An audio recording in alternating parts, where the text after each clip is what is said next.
Greetings, Zimbabwe. Welcome to Zimbabwe Daily. My name is Titsipatience Mashiri. And yes, it's yet another new week. I hope you are doing great wherever you are. So we just want you to join us today. We have a very special guest in the house. Yes, today we're going to talk about the men. The men.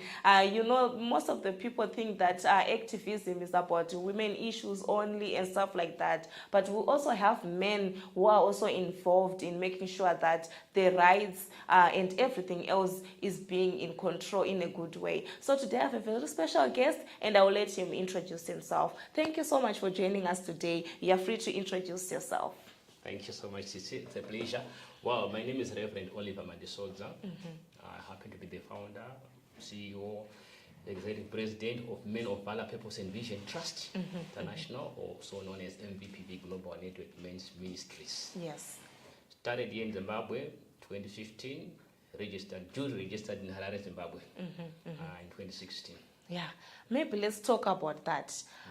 When you started, let's look at the journey, how you started and where you are right now. How is it for you? Thank you. Very exciting. You are treading on an unusual journey, a less traveled route. That's one thing I found out, that when it came to men's issues, people were skeptical. There was no legal framework. People were not used to hearing about men discussing issues. So it was not easy to start also to acceptance. But I'm glad that each time you'd reach out to people, for instance, the first organization to acknowledge us, apart from the Registrar General and stuff like that, was the Prison Service of Zimbabwe. The chaplain there acknowledged that, yes, you are the right person standing for men. We think we can work together. So, but it took time as well to see where you cannot go to the prison to do what are you going to preach about. The people that are used to certain content. Then again, we had to slow down to learn again what the best approach is. But as you be going, gradually you find people coming on board to accept, the churches accepting, wherever who cares to listen to your story, you just speak your heart out to say, here we are, there's a gap that we saw with regards to men's issues and boys. Men are suffering in silence. What is it that is happening? Firstly, it was about men. Then we realized the response was not that encouraging until we realize that actually before a man becomes a man, he starts as a boy. So where does the boy, where is he in the horse arena? Find that the boy is spending time with the mother. We're looking at what is the mother is telling to the boy. Exactly. And we saw that there's a gap. We can all work together. It's not a sexist organization, but it's inclusive. It's about building families. But starting to work on the boy child. So it's been an exciting journey until we realize that now we have to, we are accepted nationally in Zimbabwe. The regional partners, it became global before we even knew it, because these are issues people say, in our culture, we have ghost issues. So we had to open up to make sure that it's inclusive as much as possible, so that we get to understand what is affecting men in their communities, global trends, what is happening, because what is affecting us sometimes is even beyond our everyday. So hence the origin of the women organizations. For instance, I went to Zimbabwe Coalition of Women Organizations at some stage, just doing some research. When I started to talk about men's issues, they asked me a question, said, hey, is there empirical evidence about men being affected? I said, look, but this is an academic question. But if you look at our jails, out of 17,000 inmates who were there at some stage when they did a research, 500 were women. So looking at 17.5 thousand men, these are families. Economy is stuck because we've got the whole bunch of men. Look at the cases. Some of them, they're even now being answered by the petition we were talking about, that we're doing an age of consent petition. So there were a lot of issues that we need to demystify, to conscientize society, until we really come to say there is a problem that needs to be addressed, which needs everybody. So let's talk a bit about the petition. Okay. What was it all about? Well, the petition came about after the realization that actually there's an organization called Smile Foundation. mine has to do with the sexual internship, life empowerment. That's how they call themselves. So this lady reached out to me to say we are dealing with the morality issues. We saw that there is a conflict. Our laws are not speaking together. The age of consent and the age of marriage or legal age of majority, whichever way you call it. So it didn't make sense to me until I took time to support a petition that was presented to the parliament. When we went to the Parliament of Zimbabwe on the 28th of November 2023 to present that, that's when I realized the depth and the seriousness of the matter, that by operationalizing the age of consent in our laws, we are saying at the age of 16, a girl, you can decide what you want to do with your body. But you cannot marry. Wait until you are 18. At the same time, when a man whatever they act with the girl who has decided what they want, the same law comes instead to rape. Okay, the next, you can see the next moment we are exposing our children to sexual activities before marriage. We are destroying the foundation for the marriage, because by the time they get into the marriage, they are abused. You know what it is when in this relationship they are traumatized. The marriage is the statistics that we know are divorce cases rising. So we said let's address the morality issues first of all before we finger point. We even have to inform the decisions that are being made in the judges and the courts, because the age of consent is hanging. It exposes our children. So when we called for the press conference, it was well attended. We had major media houses coming in to support. Even though, yes, because of experience, we were outside town. If we were in town, we could have got even more and more voices involved. But the few that came, I believe they did a good job, because the message is there that hey, we need to rethink our position in terms of our policies and our laws, how we are protecting our children, because it is the base interest of the child. Never mind about adults. We are concerned about the children. So as a men's organization, we partnered MVPV and another organization, Iron Sapien Ions, to support the petition, which was generated by a women-headed organization. So it's a coalition. So working together, it becomes easier. So maybe let's talk about the men's organization. In terms of support, how is the support system for you? Thank you very much. Like I said that everything was biased toward the Girl Shout and women organization. When I went to the Minister of Gender and women, whatever they call it, you know, Gender Commission. Yes. The directors there obviously were women. They said, this is beautiful, but we don't know how to fit it into our system. Can you go and write a letter and show it to us? We saw a gap about the men. What you say is making sense, but it couldn't fit in into the whole thing. So it definitely means even the corporate board was not conscientized to support what we are doing. When you write a letter, it seems like you are suspect already before you even talk about it, because they are not used to that. So we have been surviving on our personal sacrifices, which had a bearing on, a few individuals along the line who say, this is a good thing, because what do we need to do? So that's how we've been gradually sustaining the organization. 7 years, it's not a joke, but I also want to thank God that at every junction, He would rise to the occasion. Someone would come and say, what is it that you need? We didn't make much noise. Even the media, we were kind of silent, because to get an interview, it was not easy unless you've done something. It did not be for the awards and international recognition that I've recently received. It would have been another story, because we were not known. But somewhere out there, 2 universities in America, professors saw what we are doing, struggling within the limited resources, trying to be law-abiding citizens. They said, this is good. So they honored me.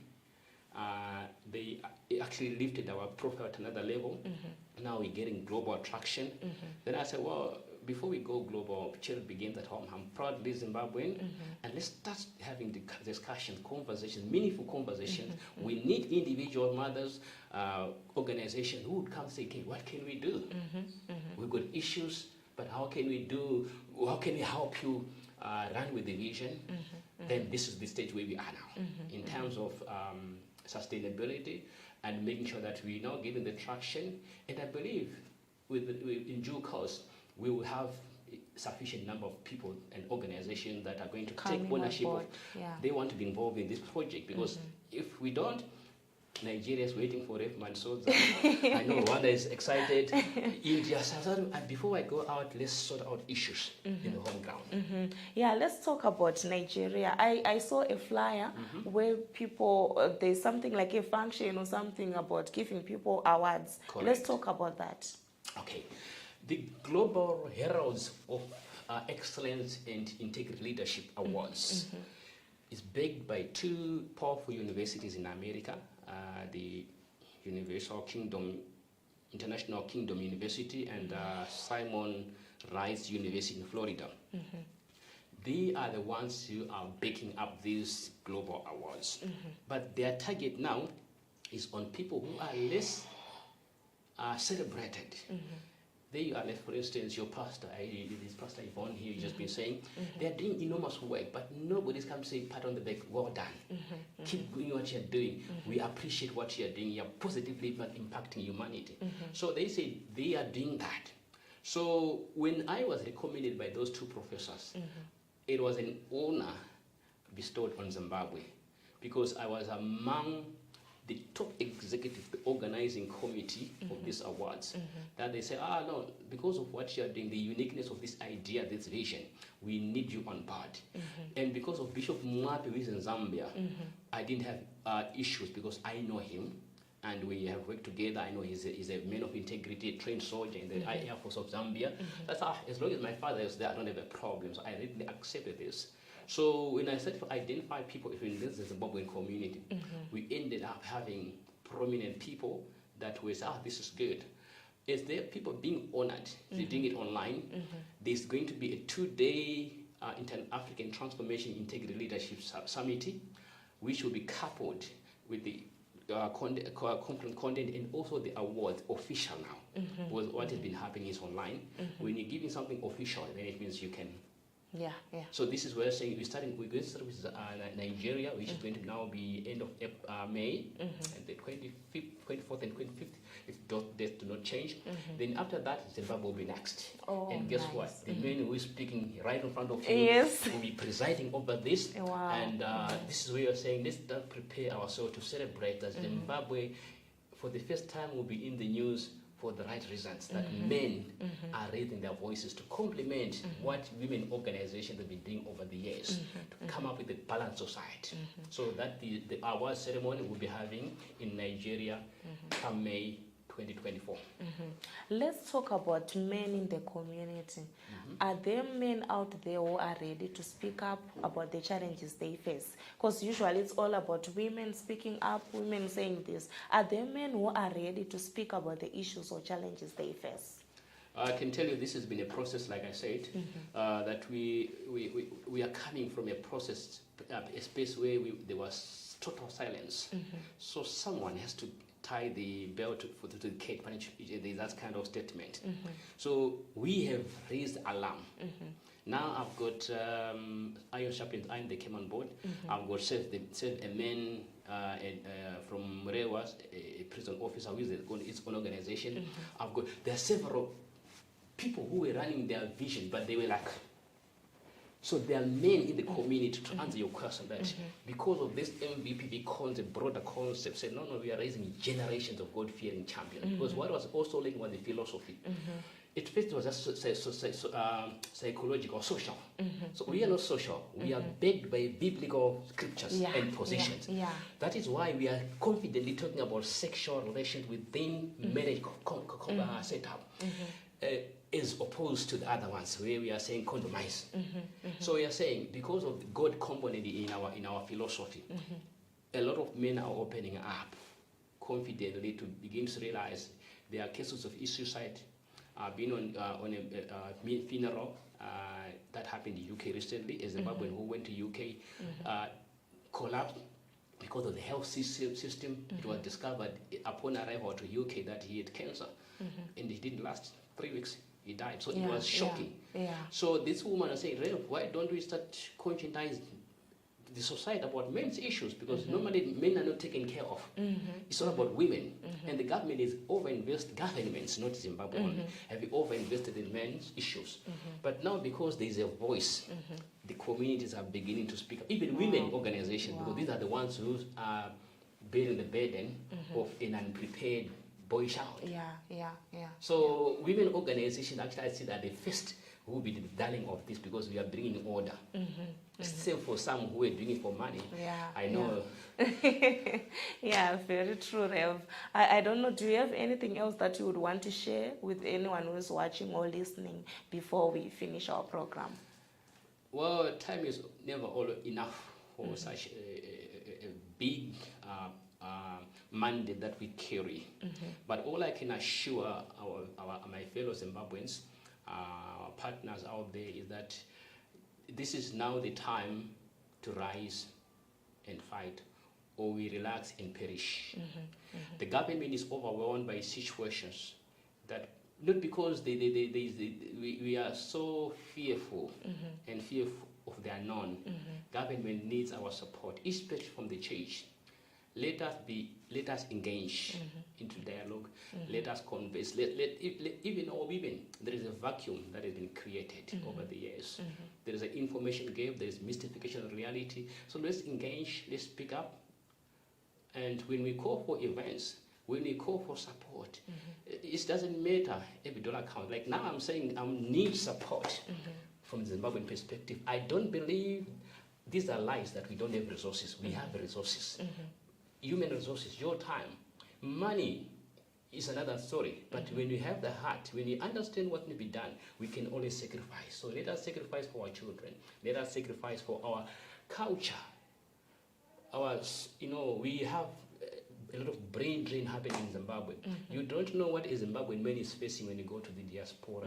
Our people are going unprepared. So why don't you support this vision, which is inclusive?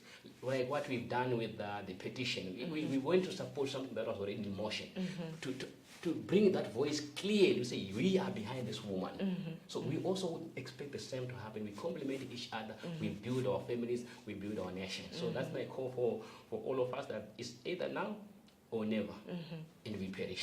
Thank you so much, Rev, for joining us today. So thank you so much, Zimbabwe Daily family, for following through the program. Please do like and share. And of course, we would want to hear from you as well. What are you doing in your communities to bring change, to bring social change in every situation that you can be? And yes, men, you can also speak up, and you can also get in touch with Reverend, who will put his number down below, so that you will be able to get in touch in him if you would want to be part of his movement. It's goodbye for now. Thank you so much. Thank you. God bless you.